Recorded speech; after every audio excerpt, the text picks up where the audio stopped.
তন্ময় ভট্টাচার্য বেটা কতদূর পড়াশোনা করেছে আমার জানা না। হযরত মুহাম্মদ ছিলেন আসলে একজন যোদ্ধা, এবং হযরত মুহাম্মদ এক হাতে তরবারি আর এক হাতে হাদিসের বাণী নিয়ে তিনি মানুষকে জয় করতে চেয়েছিলেন। এই পৃথিবীর জমিনে কিছু কুলাঙ্গার, আমার তো মনে হয় এদের জন্মের ঠিক আছে নাকি তাও জানি না, নাকি না এতদিন ধরে একটা রাজনীতির সঙ্গে একটা দলের সঙ্গে যুক্ত ছিল, বাজার ভালো নয় বলে আবার বিজেপিতে ঢোকার লাইন করছে নাকি তাও আমার জানা নাই। হঠাৎ করে আমার নবীকে নিয়ে কোথাও কিছু নেই, জানে এমন একজনকে অ্যাটাক করতে হবে যাতে সারা পৃথিবীর মুসলমানদের হৃদয়ে লাগে। মনে রেখো, মনে রেখো, মনে রেখো, নবীকে নিয়ে যারা কুমন্তব্য করো, রাসূলুল্লাহকে নিয়ে যারা বেফাস মন্তব্য করো, মনে রেখো তোমরা আমার নবীর সম্পর্কে যদি বাজে মন্তব্য করো, সারা পৃথিবীর 200 থেকে 300 কোটি মুসলমানের হৃদয় থেকে রাসূলুল্লাহকে মুছে দিতে পারবে না। মনে রাখো, নবী হৃদয়ে আছে, নবী অন্তরে আছে, নবী ভিতরে আছে। তোমার জ্ঞান নাই, নবী সম্পর্কে তুমি স্টাডি করো না, পড়াশোনা করো না, নবীকে নিয়ে তোমার জানা নাই, নবীকে নিয়ে তুমি স্টাডি করো না। তুমি গুগলে গিয়ে সার্চ করে দেখো, পৃথিবীর জমিনে শ্রেষ্ঠ মহামানব সার্চ করো, 1 নম্বরে আমার রাসূলুল্লাহর নামটাই বেরিয়ে আসবে।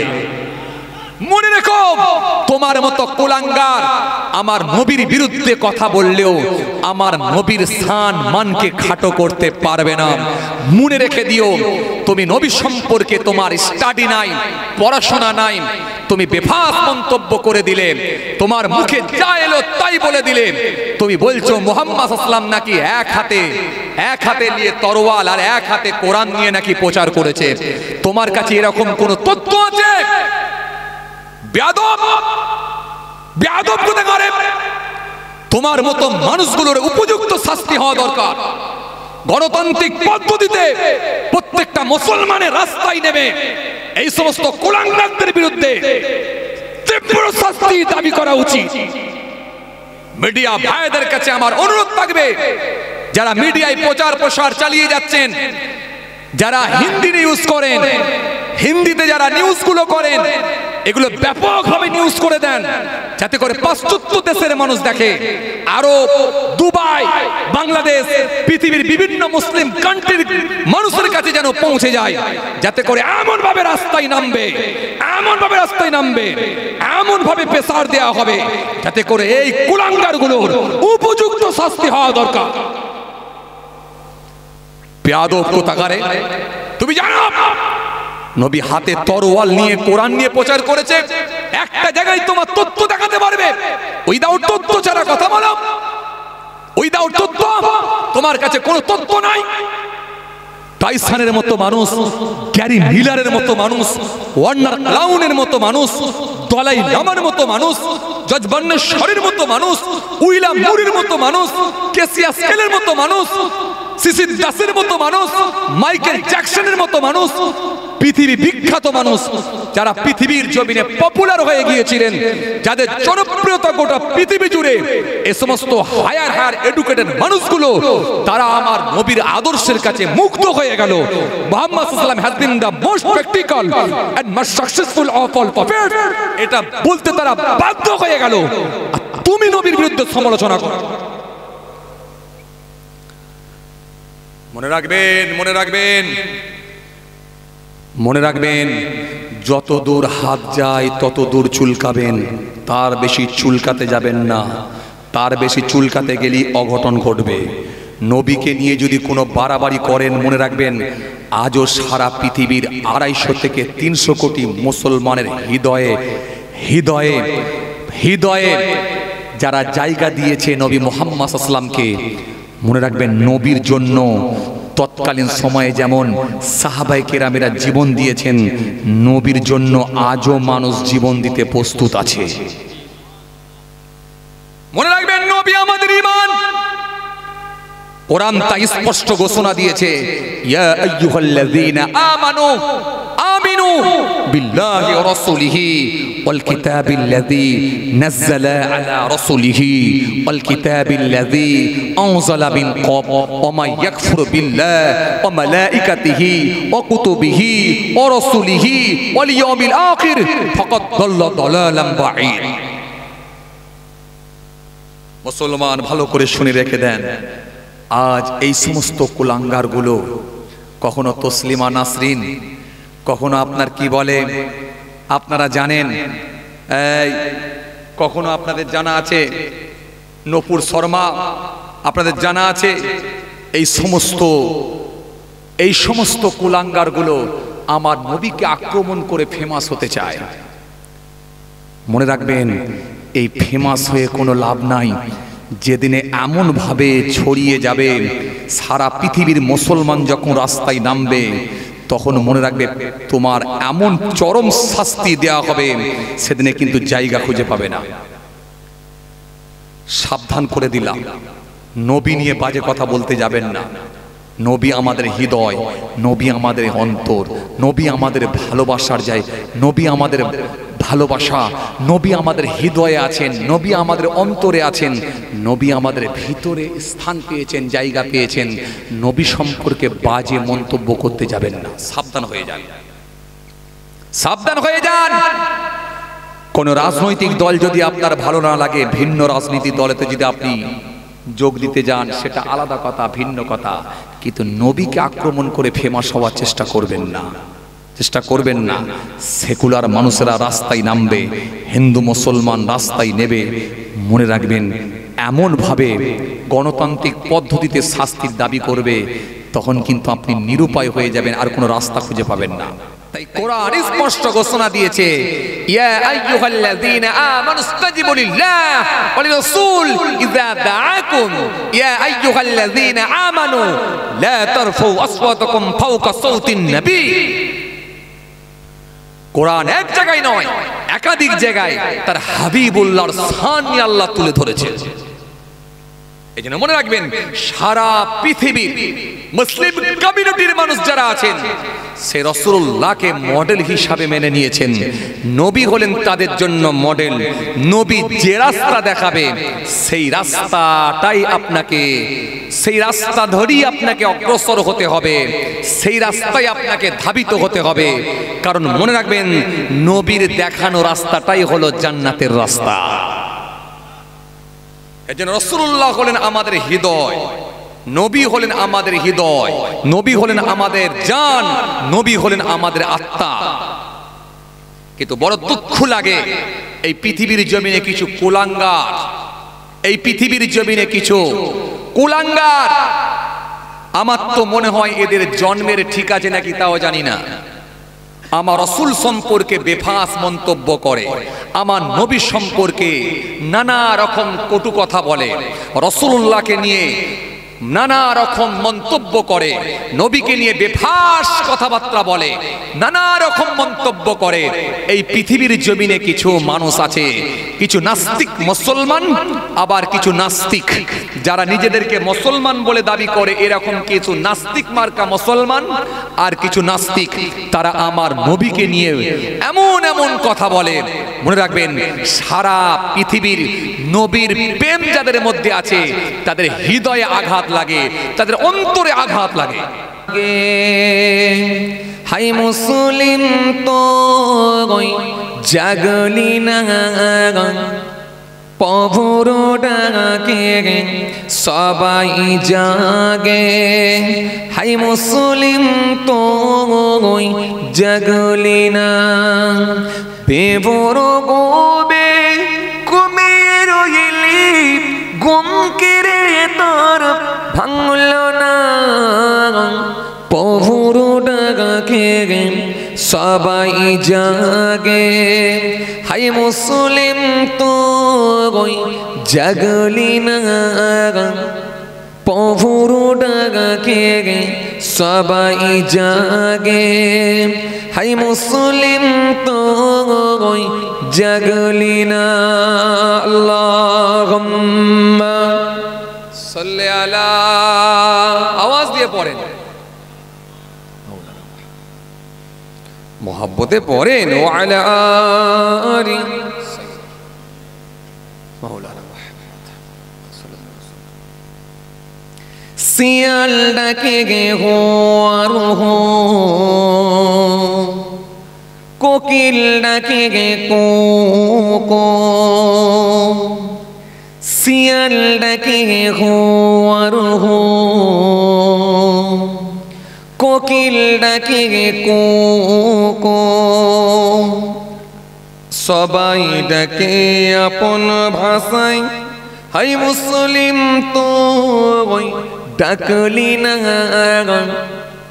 সবাই ডাকে আপন ভাষায়, হাই মুসলিম তো জাগলি না, প্রভুর ডাকে সবাই জাগে, হাই মুসলিম তো জাগলি না, প্রভুর ডাকে সবাই জাগে, হাই মুসলিম তো জাগলি না, বেবর গোবে ঘুমিয়ে রইলি, ঘুম কেড়ে তোর ভাঙল না, প্রভুর ডাকে সবাই জাগে, হাই মুসলিম তো জাগলি না, প্রভুর ডাকে সবাই জাগে, হাই মুসলিম তো জাগলি না।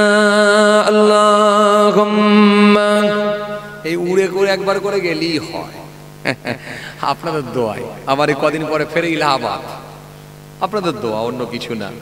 এর মাঝখানে তো অনেক প্রোগ্রাম আমি ছেড়ে দিয়েছি, দিতে পারি না, এটা আপনাদের দোয়া, অহংকার নয়। আমার প্রিয় মোর্শেদদের নেক ফয়েজ আর আপনাদের দোয়া, দোয়া না হলে হয় না। জি, প্রোগ্রাম নিলে মাসে 5টা করে বাইরে প্রোগ্রাম, এত চাপ আছে, তো আপনাদের দোয়ায় সব তো আর নিলে হবে না, বাংলায় বেশি ঘুরতে হবে, কিছু করার নাই। ওটা হয়তো মাসে 1টা কি 2টো করলাম, ঠিক আছে, এতেই তো হয়ে গেল, 8-10টা রাজ্য হয়ে গেল ওরা তো এই কদিনের মধ্যেই। তো যাই হোক, আমি বুঝাতে চাইছি একটাই কথা, যে কি হারে তাহলে জলসা হচ্ছে। আমার মতো ছোট পাড়া হুজুরের যদি এই অবস্থা হয়, যারা বড় মাপের হুজুর, তাহলে তাদের কি অবস্থা হচ্ছে। আমি বুঝাতে চাইছি এটা, জলসা আজকের দিনে কিভাবে চলছে। তাহলে এত প্রোগ্রাম হচ্ছে, এত প্রোগ্রাম হচ্ছে, এত প্রোগ্রাম হচ্ছে। সেদিন এক জায়গায় বলছে, হুজুর জলসা যা বেড়ে গেছে, জলসা কমানো দরকার বলছে। কি কমাবে ভালো তো ভাই? হ্যাঁ, এমনি মারপিট লেগে যাচ্ছে, বক্তাই বক্তাই কথা বলে না, এমনি বক্তাই বক্তাই মারপিট লেগে যাচ্ছে। আবার এরপরে যদি জলসা কম হয়, কথা বলে না, কি গো? হ্যাঁ, এই যে বক্তাই বক্তাই মারপিট করছে কেন? এই দাওয়াত নেই তো, কারো একটু বেশি চলছে মার্কেটে, কারো একটু কম চলছে, ওকে ডাউন করতে পারলে আমার। তাহলে এই যে ছোট খাটো মাঝারি সব রকমের জলসাগুলো যে হচ্ছে, আলহামদুলিল্লাহ কিছু না কিছু আল্লাহ তো কাউকে না কাউকে দিয়ে দিচ্ছে, মোটামুটি আল্লাহ তো রুজি প্রত্যেকে দিচ্ছে। তো এরপরও সন্তুষ্ট না হওয়ার কারণে মারপিট হচ্ছে। এক হুজুর আর এক হুজুরকে দেখতে পারে না, এক বক্তা আর এক বক্তাকে দেখতে পারে না, ই ওকে কটাক্ষ করে, ও ওকে কটাক্ষ করে। কারণ কি? জমি জায়গা নিয়ে, গাড়ি বাড়ি নিয়ে তো নয়, সম্পত্তি নিয়ে তো নয়, খালি এই সম্মান, ইজ্জত, জলসা, কার বেশি কার কম, কার ইজ্জত বেড়ে যাচ্ছে কার কমে যাচ্ছে, শুধু এই নিয়ে। তো বক্তাই বক্তাই হুজুরে হুজুরে যদি মারপিট করে, তাহলে সাধারণ মানুষের কি অবস্থা? কথা বুঝতে পারছি, এর পরিস্থিতি খুব খারাপ, খুব খারাপ। চলেন আপনারা একটু মনোযোগ দেবেন, একদম ঘুমিয়ে যেন শুনবেন না। একটা ব্যবসায়ী বসেছেন, আপনারা কথা বোঝেন। আরে বাবা, বিনা ইনকামের ব্যবসা, আপনি কি ভাবছেন ইনকাম হয় না এখানে? এটা ভাবছে ইনকাম হয় না। আমি বুঝিয়ে দেবো আপনাদিকে, জীবনকে 2টো পার্টে ভাগ করতে হয়, একটা ইহকাল আর একটা হলো, কথা বলেন, পরকাল। তো ইহকালের জন্য আমরা ব্যবসা করি, চায়ের দোকান, মুদিখানা দোকান, স্টেশনারি দোকান, পোলের হাট, কি পাকা পোলে গিয়ে রাতের বেলা 2টো 2:30 থেকে সবজির লাইন, কথা বলে না, টাকা। এই তো সবে 11:30 12টা বাজছে, আপনি যদি এখনই চোখ বন্ধ করে নেন, আবার এই লোকটাকে যদি রাতের বেলা 2:30টার সময় ছেড়ে দেওয়া হয় পাকাপোল বাজারে, গিয়ে বলে চাচা কপিটা বিক্রি করে দাও আর টাকাটা ভালো করে বুঝে নাও, 3টে বিড়ির টান মেরে ফুল চাঙ্গা হয়ে যাবে। কথা বলে 3টে বিড়ির টান মেরে ফুল চাঙ্গা হয়ে যাবে। কেন? ওখানে ইনকাম আছে। ওখানে যদি ঘুমিয়ে কপি বিক্রি করি না, কথা বলে না কেন? কথা বলছেন না কেন? ওখানে যদি আপনি এখানে যেভাবে চোখ বন্ধ করে ঝিমিয়ে যাচ্ছেন, যদি ওইখানে কফি বিক্রি করতে গিয়ে চোখ বন্ধ করে ঝিমিয়ে যান, কফি বিক্রি হবে? ভোর 4:30টার সময় চায়ের দোকান খুলে যদি টুলের ওপরে বসে যদি চোখ বন্ধ করে নেন, খদ্দের আসবে? তখন খুব ভালো টনটনে জ্ঞান আমাদের আছে। কেন? এটা ব্যবসা করতে এসেছি, ঘুমোতে নয়।